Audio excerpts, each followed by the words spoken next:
We are going to go and talk about PlayStation. So the PlayStation creator, Ken Kutaragi,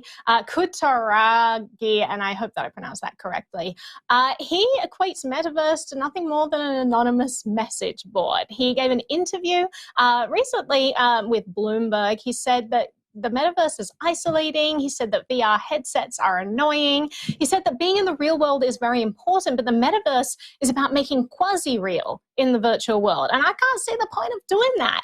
He said you would rather be a polished avatar instead of your real self. That's essentially no different from anonymous message board sites. I have so much to say about this. First of all, does he realize how popular anonymous message board sites are? Anyway, a lot to dig into here. I'm going to throw it to the group. Will, I'll start off with you for your thoughts.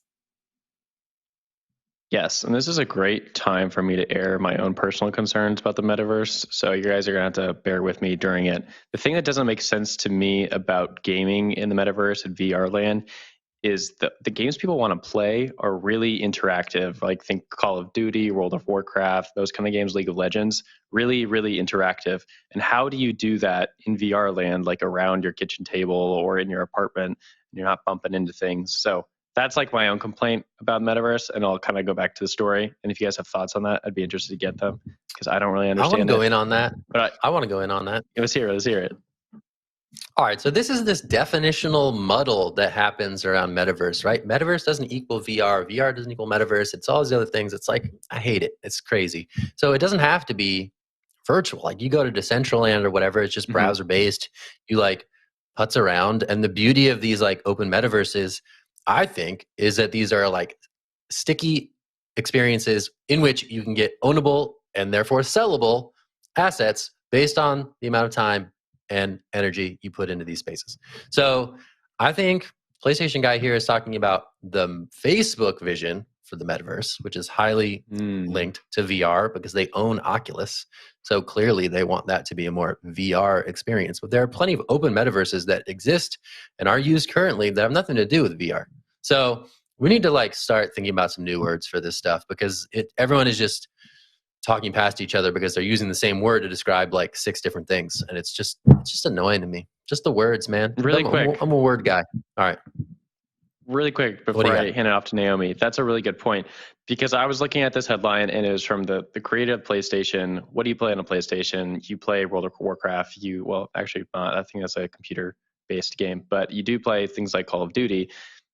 I don't really understand how the metaverse and those kind of games interact. And maybe that's his question as well. But you do bring up a good point that a lot of stuff is browser-based and it's a little bit different than the vision that Facebook has created with the Oculus. But Naomi, I'll give it to you. Yeah, I disagree with both of you. So first of all, metaverse, literally a phrase coined by Neil Stephenson, right? And Snow Crash. How does he define metaverse? Because that should be a pretty good indication for what metaverse is. Now, the metaverse is some sort of Will shakes his head. He literally invented the term, Will. So let's give him some credit there and kind of look at what he created. So it was this world where you plug into these headsets and you're in this realm and you interact with people and it's really cool. It's not unlike, Matrix. It's not unlike Sword Art Online. It's not unlike a lot of these iterations we've seen in pop culture since then. The problem is that we haven't had technology that's been good enough to get us there yet. So we've been getting there in iterative stages, which I think is where the confusion comes from. We started off just being able to do I'm going to write text, literally lines of text telling the computer what my character is doing, like Naomi then jumps on the spot. Enter, and that was this interactive gaming world. And then we got visuals incorporated into computers. And then we got to this crazy world where we had all these different controllers and we had now we have headsets and it's all immersive, but it is really building up to this world where we have this other verse. It is interactive and online, and the technology is just getting better for how we interact with it. So I think that, you guys clearly don't have an Oculus, but there are lots of really fun games that are very popular there. There's this zombie game. You do? All right. Well, there's this zombie game that's kind of this fighting world. Okay, guys, have you got a recent version of an Oculus? Because it's it's pretty cool technology and awesome. I'm gonna set the record straight. CoinDesk bought all of us Oculuses to have a virtual offsite 2 years ago. That's how early we are at CoinDesk.com. They're here, Naomi. We're sending you these headsets, and we're gonna have what we called the virtual mohawk, because we used to have an IRL. And I got virtually ill. Yeah. And physically ill from it. Yes. Well, I haven't used it since it's gotten then, a lot better. That's the facts. The nausea is definitely an issue that people have, and it's getting better. I won't say that this technology is perfect. I won't say that, yes, this is the future, but I think it's crazy for Ken to completely disregard it, because clearly we are looking for more interactive, immersive experiences online. It wasn't enough for us to just be typing plain text into games.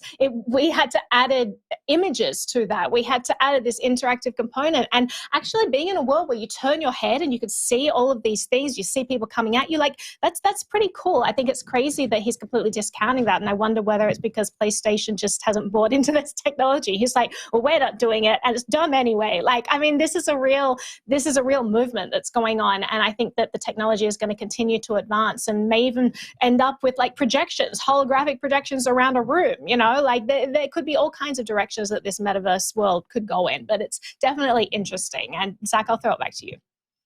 All right, I'll wrap it. I did go to the Australian Open in the metaverse the other day, and it was pretty cool because I went on a tennis racket scavenger boycott hunt, that, and I got because Australia bumps a dumb. POAP. All right, so much to say about that topic. Shout out to Australia.